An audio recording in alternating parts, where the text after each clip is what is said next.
tenangkanlah hati kami, supaya firman-Mu dapat berbicara kepada kami. Jauhkanlah segala sesuatu yang tercela dan yang tidak memuliakan Tuhan, supaya firman-Mu mengubah hidup kami. Lindungilah kami dari godaan dan tipu daya setan, supaya firman-Mu menjadikan kami semakin hari menjadi serupa dengan Kristus.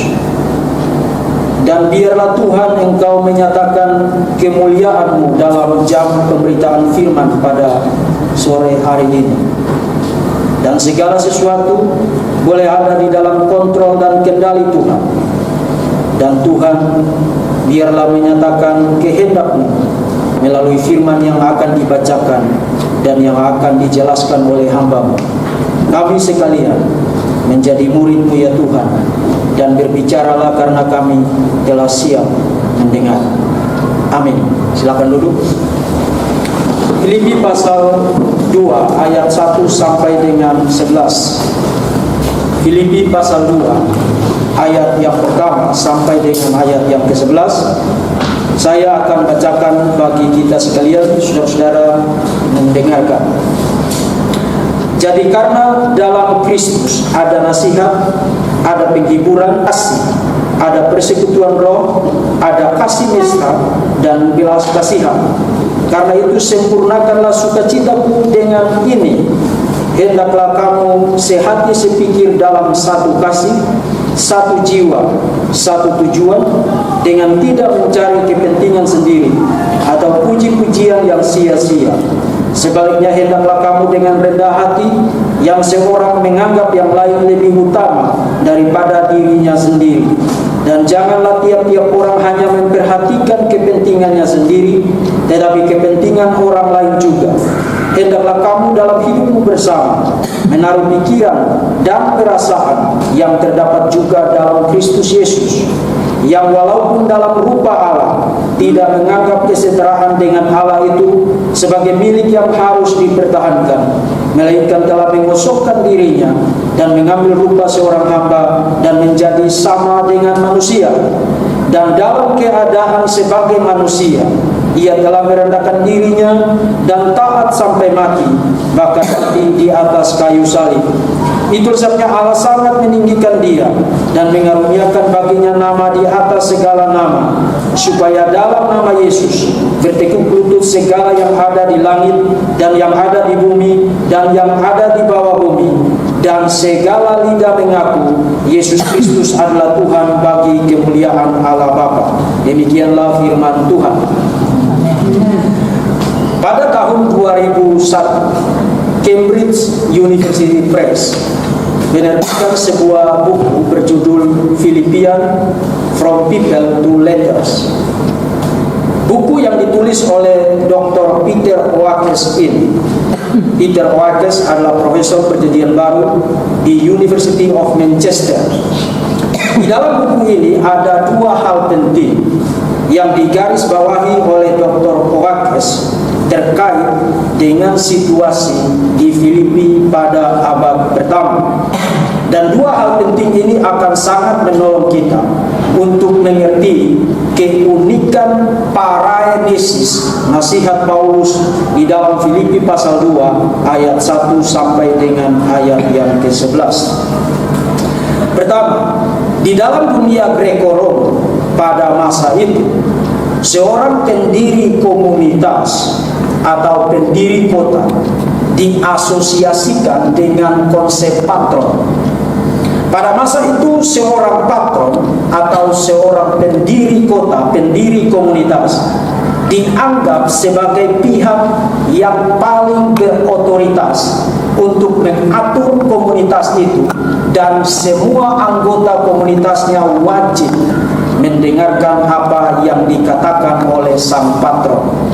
Kedua, di dalam dinamika kondisi sosial budaya pada masa itu di dalam konteks Greko-Roman, sangat dominan budaya yang disebut dengan budaya hormat dan malu.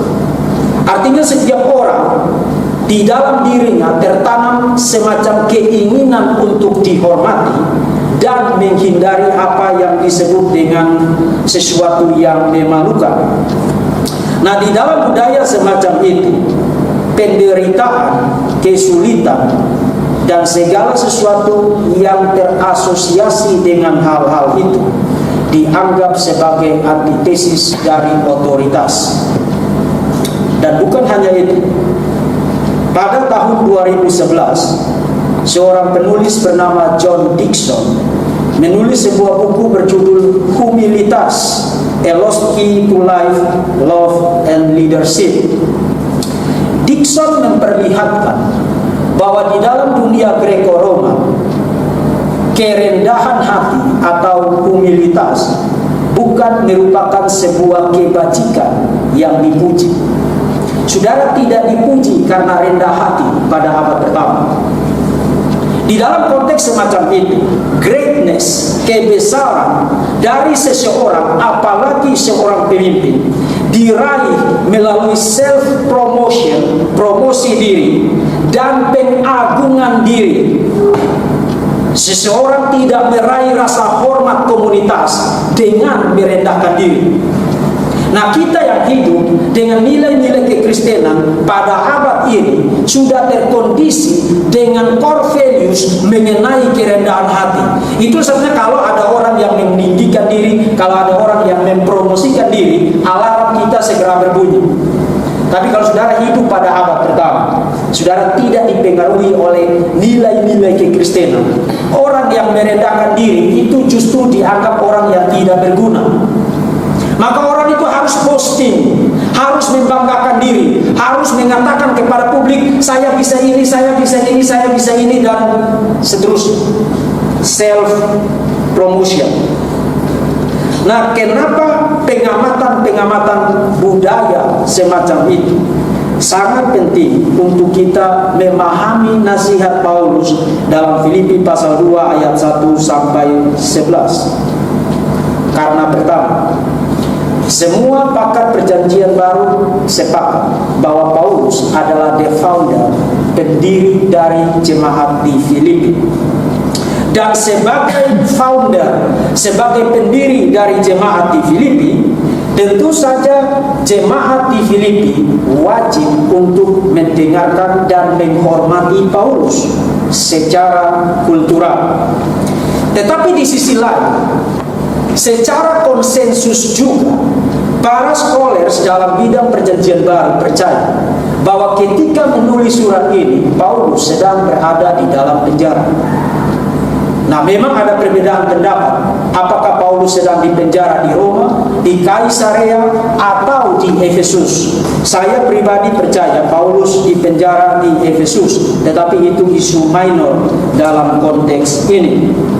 Dengan kata lain, di satu sisi Paulus sebagai founder harus dihormati, harus didengar. Orang-orang wajib untuk mendengarkan apa yang dikatakan oleh Paulus. Tapi di sisi lain, Paulus sedang mengalami satu situasi yang menurut culture pada masa itu you tidak layak dihormati karena you menderita. Jadi Paulus sedang berada dalam satu ketegangan situasi cultural ketika menulis surat Filipi kepada jemaat ini.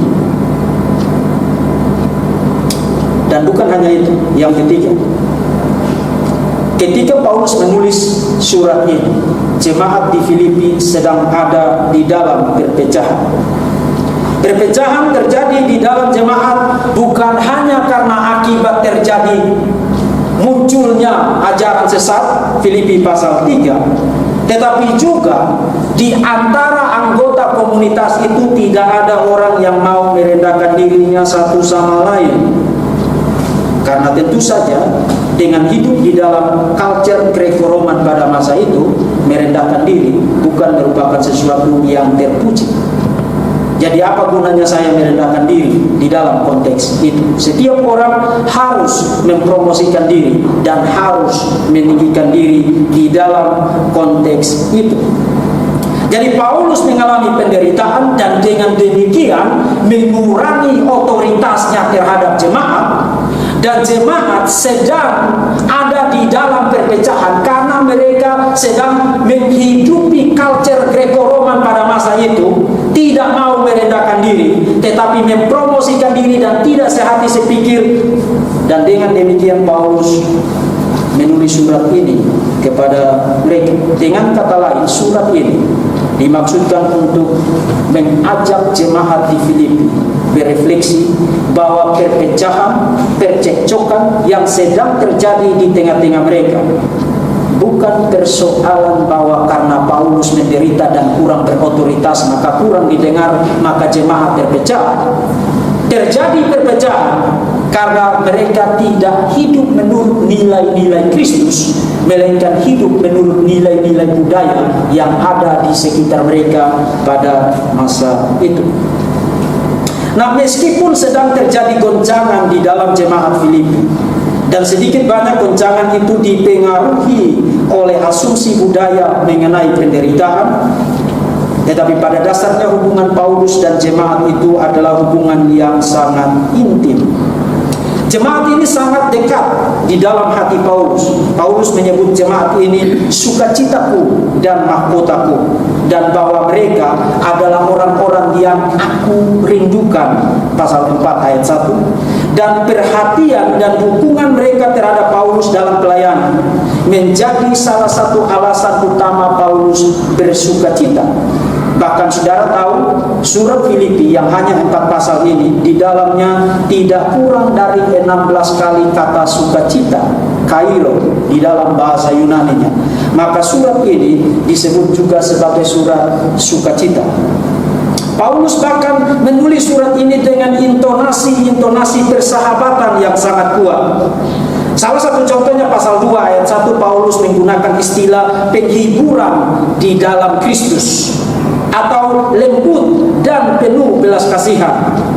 Dalam ayat 2 Paulus menggunakan istilah satu jiwa, one soul, yang dalam budaya Yunani Romawi, Greco-Roman pada masa itu digunakan untuk berbicara mengenai a deep and strong friendship, satu persahabatan yang sangat mendalam dan sangat kuat. Itu istilah satu jiwa di dalam dunia Greco-Roman. Itulah sebabnya surat ini bukan hanya disebut sebagai surat sukacita, tetapi juga disebut sebagai surat persahabatan, a friendship letter.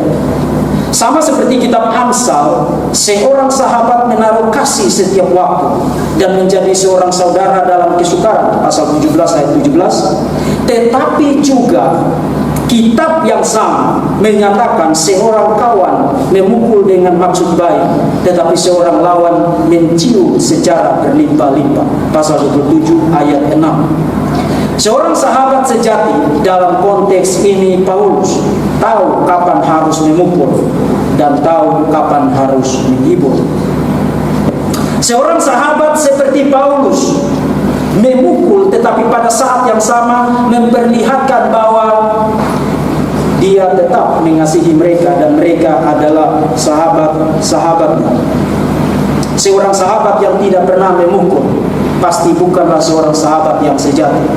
Sebab hanya para penjilat yang selalu duduk di sampingmu dan mengatakan hal-hal baik mengenai engkau. Tetapi bukankah itu yang kita inginkan dari setiap orang yang ada di sekitar kita, bukan? Seorang sahabat seperti Paulus menegur jemaat di Filipi, tetapi jemaat di Filipi tidak pernah ragu bahwa Paulus mengasihi mereka. Kenapa? Karena dia menegur mereka, tapi pada saat yang sama dia memperlihatkan kesan yang sangat kuat bahwa teguran ini tidak meniadakan kasih, melainkan keluar dari kasih. Itulah Paulus di dalam surat Filipi. Dan saudara perhatikan ekspresi Paulus di dalam ayat 2 pasal 11. Sempurnakanlah sukacitaku, complete my joy, merupakan sebuah ekspresi rebuke, teguran. Saudara mungkin pikir itu sebagai sebuah ekspresi yang romantis, tapi sebenarnya di dalam konteks surat ini itu merupakan sebuah teguran kepada sahabat-sahabatnya di dalam Tuhan.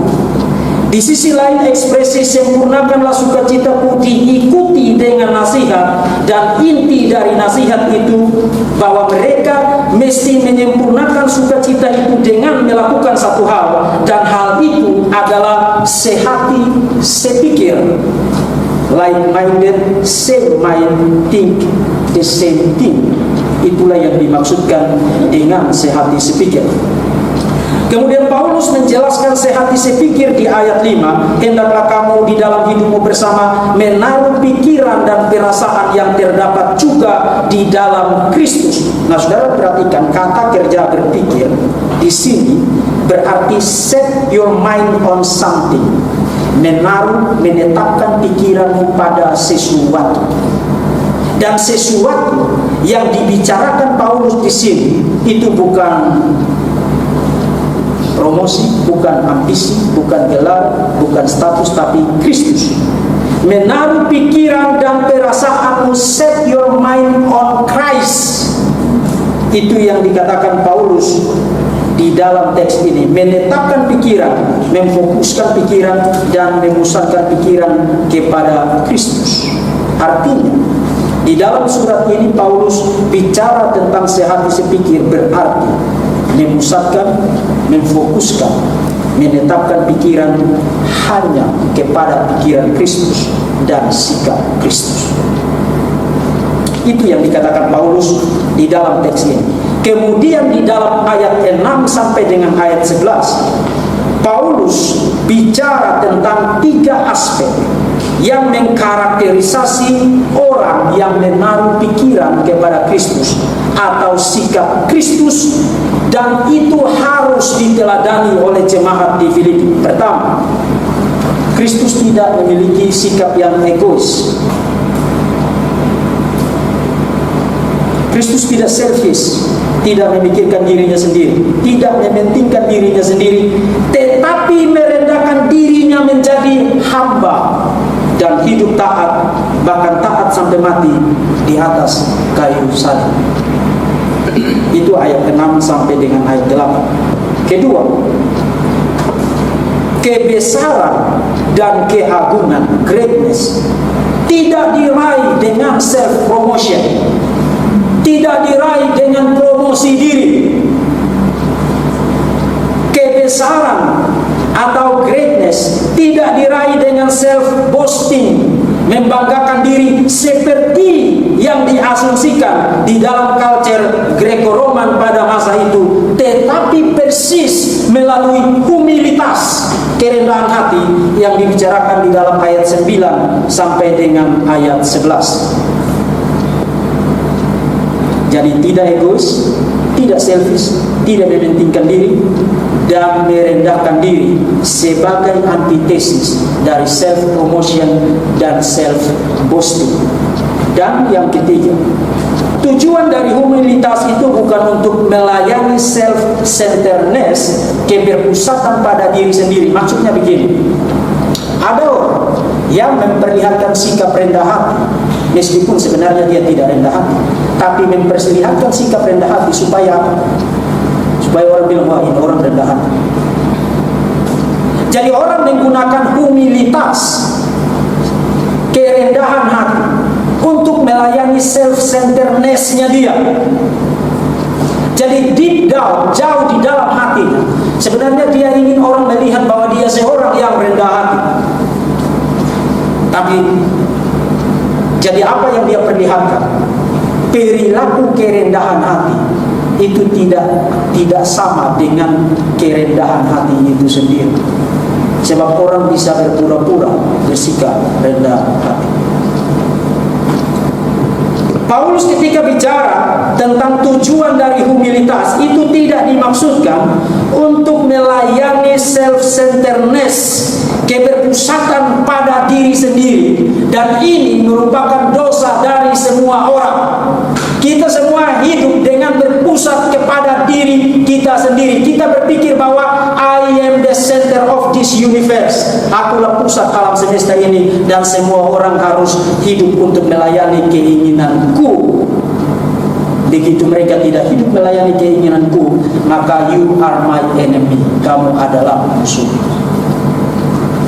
Dan itu persis merupakan antitesis dari humilitas yang dibicarakan Paulus di dalam ayat 9 sampai dengan ayat 11. Maka di dalam ayat 11 Paulus bicara tentang tujuan dari orang menaruh pikiran kepada Kristus dan sehati sepikir di dalam Kristus, dan tidak egois dan tidak selfish dan tidak membanggakan diri dan merendahkan diri. Tujuan dari semua itu bukan aku dan kamu, tapi kemuliaan Tuhan, kemuliaan Allah. Ayat 11. Maka kenapa pertanyaan pertama di dalam Katekismus Westminster, apakah tujuan hidup manusia yang tertinggi? Di dalam Katekismus itu dijawab, memuliakan Allah dan menikmati Dia selamanya. Itulah mindset Yesus Kristus yang harus dihidupi oleh jemaat di Filipi. Nah, dengan menetapkan pikiran kepada Kristus dalam 3 aspek itu, Paulus bicara tentang aplikasinya di dalam ayat 3 dan ayat 4. Apa yang terlihat ketika mereka menetapkan dan memusatkan pikiran kepada Kristus? Nah, kadang-kadang waktu kita baca ayat Alkitab, kita pikir begini, oke, saya lakukan eksegesis, baru nanti saya pikirkan aplikasi. Memang di dalam banyak teks itu begitu. You lakukan penggalian eksegesis, pikirkan implikasi-implikasi teologisnya, prinsip-prinsip teologisnya, kemudian you pikirkan tentang situasi jemaat di mana you akan aplikasikan prinsip-prinsip itu secara konkret bagi mereka yang mendengarkan khotbah. Tapi yang menarik dari teks ini adalah you tidak perlu capek-capek pikir tentang aplikasinya. Paulus sudah ngasih tahu apa aplikasi dari prinsip sehati sepikir di dalam Kristus yang tadi dia sudah jelaskan, dan itu ada di dalam ayat 3 dan ayat 4. Pertama, apa yang akan terlihat ketika mereka menetapkan dan memusatkan pikiran kepada Kristus? Pertama, mereka akan membuang 2 hal. Mereka akan membuang self ambition, ambisi-ambisi yang egois, atau personal agenda pribadi yang sebenarnya akan memimpin kepada personal goal, dan mereka akan membuang keangkuhan, kesombongan, karena keangkuhan dan kesombongan membuat orang mengejar personal glory. Jadi dari personal agenda kepada self ambition, kepada personal goal, dan memimpin kepada personal glory. Itu yang harus dibuang ketika orang menaruh pikiran kepada Kristus.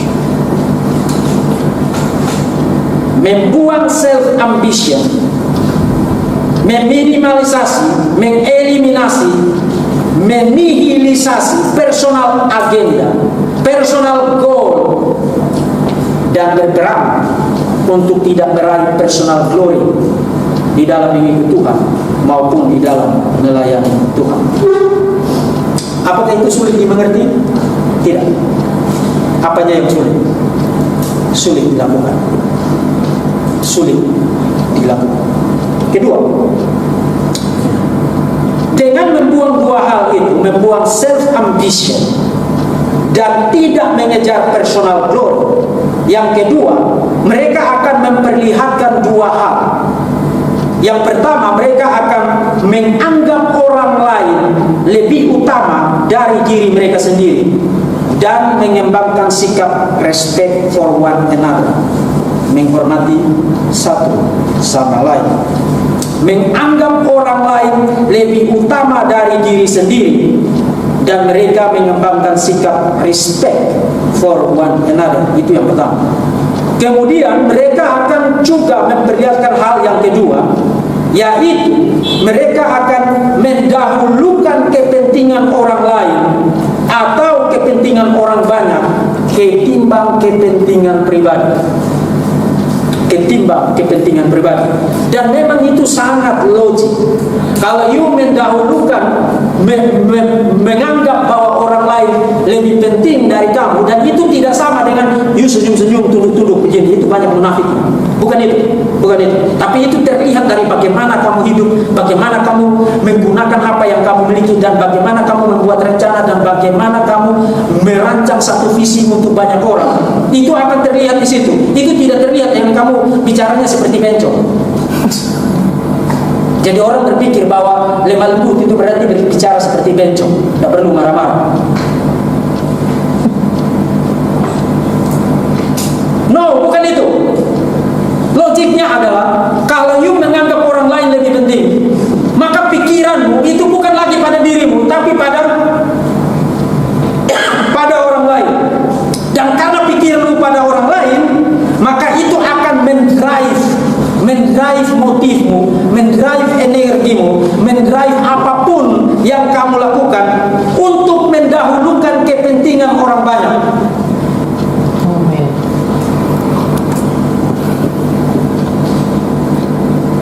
Kenapa orang sulit memberi? Karena I am the center of this universe. Kenapa orang sulit berkorban bagi orang lain? Because I am the center of this universe. Kenapa orang sulit untuk mementingkan kepentingan orang lain ketimbang kepentingannya sendiri? Karena saya adalah pusat dari dunia ini. Dan di dalam teks ini, Paulus tidak bicara dengan istilah-istilah filosofis yang jelina dan tinggi dan hanya bisa dimengerti oleh para scholar. Tidak. Paulus bicara dengan sangat sederhana, tetapi persis kesederhanaan kata-kata Paulus menghantam tembok raksasa yang kita bangun untuk membentengi egoisme kita, self-center kita, personal glory yang hendak kita raih. Dan mungkin saat kita mendengarkan kata-kata yang sederhana ini, kita perlu mulai mengambil palu untuk mengetok 1, 2, 3, 10, 100 ribu. Bukan untuk mengetok kepala orang lain, tapi mengetok tembok self-centeredness yang telah kita bangun bertahun-tahun untuk melindungi diri kita sendiri. Sudah saatnya kita sekalian memiliki satu palu tidak terlihat di tangan kita untuk mulai mengetok, bukan mengetok kesenangan orang lain, mengetok kenyamanan orang lain, mengetok kepala orang lain, tetapi mengetok tembok raksasa yang telah kita bangun untuk membentengi diri kita selama bertahun-tahun, dan kita hidup bak ratu dan ratu di dalamnya, dan berpikir bahwa kita adalah pusat dari dunia gelembungan sabun yang kita bangun dengan tembok fantasi itu. Ketok tembok itu dan robohkan, maka engkau akan hidup bagi orang lain demi kemuliaan Kristus. Amin. Amin. Thank you for the happiest year of my life.